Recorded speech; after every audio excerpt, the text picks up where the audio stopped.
ওনার বক্তব্যটা আপনারা একটু ভালো করে খেয়াল করে শোনেন। উনি এত জ্যাম কেন, প্রশাসনের এত দুর্বল কেন, এত বাজে পজিশন কেন, রোড এত জ্যাম কেন, বন্ধুরা নেন ওনার সাথে একটু কথা বলেন। আসসালামু আলাইকুম প্রিয় দেশবাসী, আমি অতি দুঃখের সহিত আপনাদের কাছে একটা কথা আমি বলতেছি, ইনশাল্লাহ সেই কথাটা হইল, আমরা এত কষ্ট করলাম, এত কিছু করলাম, এত কষ্ট করে থাকি, তারপরও আমাদের ভাগ্যে এই যে নিত্য প্রয়োজনীয় জাম লাগেই থাকে। এর জামের আমাদের কোনো দরকার নাই, কিন্তু তারপরও নিত্য প্রয়োজনীয় পিছনে জাম বাইজেই থাকে।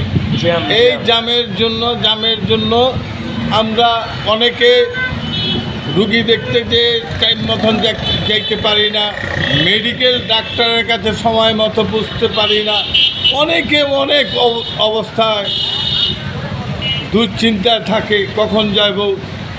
এটা এই এলাকা থেকে এয়ারপোর্ট বা বিদেশ গমনের অনেক যাত্রী আছে, এরাও কষ্টই করে।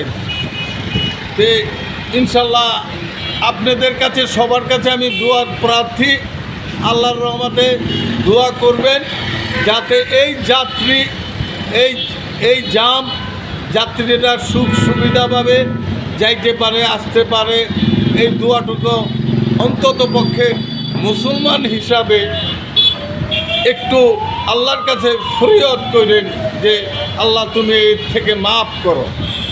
সে ছাড়া আর আমাদের এই আল্লাহ ছাড়া আমাদের দরদি এ দেশে আমার মনে হয় নাই আর আছে কি না।